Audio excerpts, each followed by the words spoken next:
मैं ये जानना चाहता हूँ कि अब आपने डेट बताई थी 29 मार्च, 29 मार्च से जो अब ये कुछ राशियों में बदलाव आ रहे हैं, इस 29 मार्च से किस नंबर का, मैं आपसे कहूँगा नंबर 1, हम 2 पैरामीटर्स रखते हैं, एक है मनी, एक है लव। आप सिर्फ शॉर्ट फॉर्म में ये बताएंगे कि अगर नंबर 1 की हम बात करें तो फॉर एग्जांपल अगर हम नंबर 1 की बात करें तो उनका लव के अंदर आगे का अब ये वक्त कैसा रहेगा और उनका मनी को लेकर वक्त कैसा रहेगा, जो 2 चीज़ें आई गेस हर इंसान के लिए सबसे बड़ी प्रायोरिटी है ज़िंदगी में। तो एक फटाफट लोगों के लिए बहुत इंटरेस्टिंग रैपिड फायर होगा ये। तो एज आई सेड हम स्टार्ट करते हैं नंबर 1 से। तो 29 मार्च से नंबर 1 के लिए उनकी लव लाइफ, रिलेशनशिप्स के क्या बदलाव आने वाला है? रिलेशनशिप में प्रॉब्लम्स आएंगी और उनको बहुत कुछ इमोशनली एक अपनी लाइफ के अंदर नई नई चीज़ों को फेस करना पड़ेगा, अनएक्सपेक्टेड चीज़ों को जो उन्होंने कभी सोचा नहीं था। लेकिन अगर वही मैं मनी वाइज कहूँ तो ये टाइम उनके लिए बहुत अच्छा है। जो चीज़ें वो अब तक नहीं कर पाए थे वो करने का टाइम आ चुका है और उनको नए अवसर प्राप्त होंगे, नई उनके लाइफ के अंदर चेंजेस आएंगे और जो मेहनत करके उनको 10% रिजल्ट मिल रहा था वही रिजल्ट अब उनका 60% हो जाएगा। वाओ, चलिए अब आते हैं नंबर 2 पे। नंबर 2 पे स्टार्ट करते हैं मनी से। मनी वाइज अब क्या चेंजेस आने वाले हैं नंबर 2 में? मनी वाइज बहुत अच्छे चेंजेस आने वाले हैं अगर ये अपनी मेहनत लगाते हैं और ये अपनी इमोशंस को कंट्रोल कर लेते हैं। ये काम में दिल नहीं लगाते, दिल की जगह दिमाग लगाते हैं, तो इनके लिए ये टाइम बहुत अच्छा है। मॉनेटरी इनको बहुत प्रॉस्पेरिटी मिलने वाली है, नए नई चीजें ये बना पाएंगे, सेविंग कर पाएंगे, इनकी इन्वेस्टमेंट बहुत अच्छी हो जाएंगी आने वाले टाइम में। अगर मैं इनके लव रिलेशनशिप की बात करूं तो इनको अपने लव रिलेशनशिप को बैलेंस करने की जरूरत है।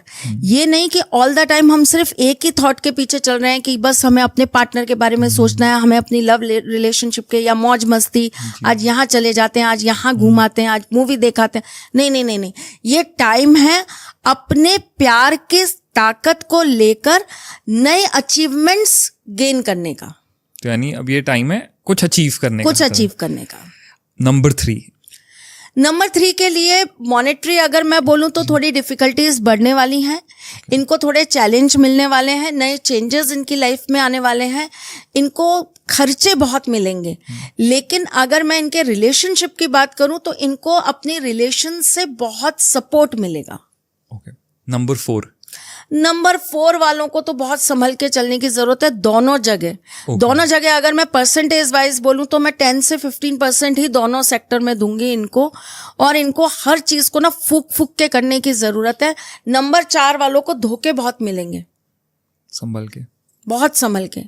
और साथ ही साथ में नंबर 4 वालों को फाइनेंशियली भी बहुत सोच समझ के इन्वेस्टमेंट करनी है, बहुत सोच समझ के डिसीजंस लेने हैं। पैसे को बेवजह खर्च नहीं करना, संभालना है, कंट्रोल करना है, पैसे को बचा के रखना है, खास करके लिक्विड पैसे को। एसेट्स में मत उसको कन्वर्ट करिए कि मैंने मकान ले लिया, मैंने गाड़ी ले ली, मैंने मोबाइल ले लिया।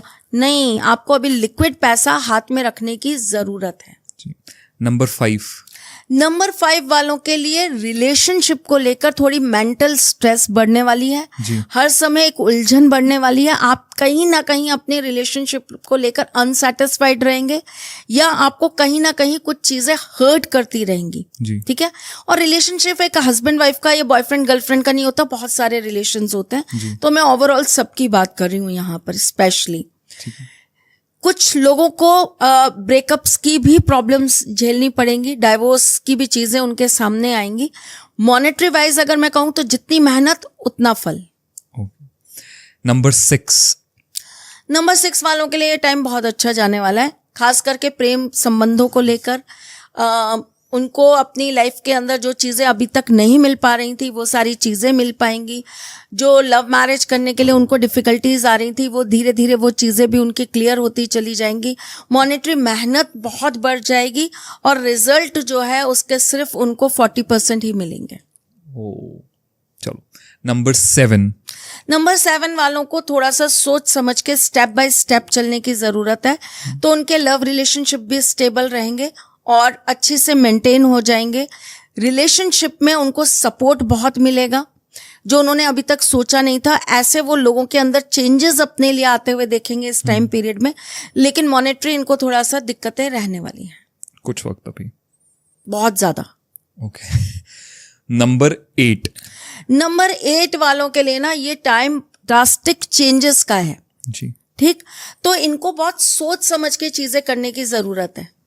अगर ये अपनी फोकस पर वर्क करते हैं, जैसे इन्होंने अपनी चीजों के टारगेट बना लिए, इन्होंने अगर अपनी चीजों को बांट दिया कि मुझे 6 महीने के अंदर ये चीज करनी ही करनी है, और उसके लिए अगर इन्होंने प्रयास भी पूरे करने चालू करे, तो ये टाइम इनके लिए बहुत अच्छा है, बहुत अच्छा है। मैं कहती हूँ रोडपति से करोड़पति बनने का टाइम है, ठीक है। बहुत सारे नए अवसर मिलने वाले हैं, बहुत सारी नई चीजों पर काम होने वाले हैं नंबर 8 वालों के। लेकिन लव रिलेशनशिप इनके लिए कहीं ना कहीं दुख का, पीड़ा का कारण बनने वाला है अब। हाँ बिल्कुल, इनके अंदर एक अलग सी है ना, एक अकेले रहने की भावना आती जाएगी। इनको लोगों की संगति अब पसंद नहीं आएगी, क्योंकि नंबर 8 शनि का नंबर है और वो जा रहे हैं मीन राशि में, तो ये तो वैसे ही अध्यात्म का नंबर है। एकांत पसंद होता है लोगों को, ज्यादा सोशल होना पसंद नहीं होता। तो ऐसे लोग क्या है, इनका अपना खुद का इतने चेंजेस आ जाएंगे कि लव रिलेशनशिप तो इफेक्ट होगा ही। कोई आपको 10 बार फोन कर रहा है, आप एक बार भी उसका रिप्लाई नहीं करो, तो सामने वाला फिर आप पे 10 एलिगेशन लगाएगा जो आपको मंजूर नहीं होगा। नंबर 9। नंबर 9 के लिए ये समय सो है, बहुत अच्छा भी नहीं कह सकती तो बहुत बुरा भी नहीं कह सकती, एवरेज 50-50 कह सकते हो आप। लेकिन ये चीज अच्छी है नंबर 9 वालों के लिए कि ये कर्म में बहुत और ज्यादा परिपक्व हो जाएंगे, इनकी हार्ड वर्किंग और ज्यादा बढ़ जाएगी। लव रिलेशनशिप में भी ये थोड़े से समझदार हो जाएंगे, मैच्योरिटी दिखाएंगे, है ना। छोटी छोटी बातों पे जैसे पहले गुस्सा कर देते थे, चिल्ला देते थे या नाराजगी जाहिर कर देते थे, वो चीजें अब ना करके ना ये सामने वाले की फीलिंग्स को समझने की कोशिश करेंगे।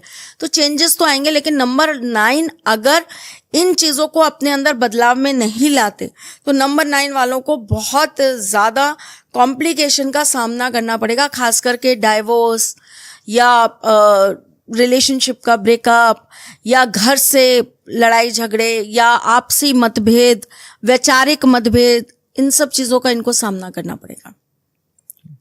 सो बहुत अमेजिंग रैपिड फायर था ये। शायद लोगों के लिए एक छोटा सा ब्रीफ हो जाएगा कि आगे उनको आने वाले वक्त में किन चीज़ों से सावधान रहना है और क्या चीज़ें करनी है।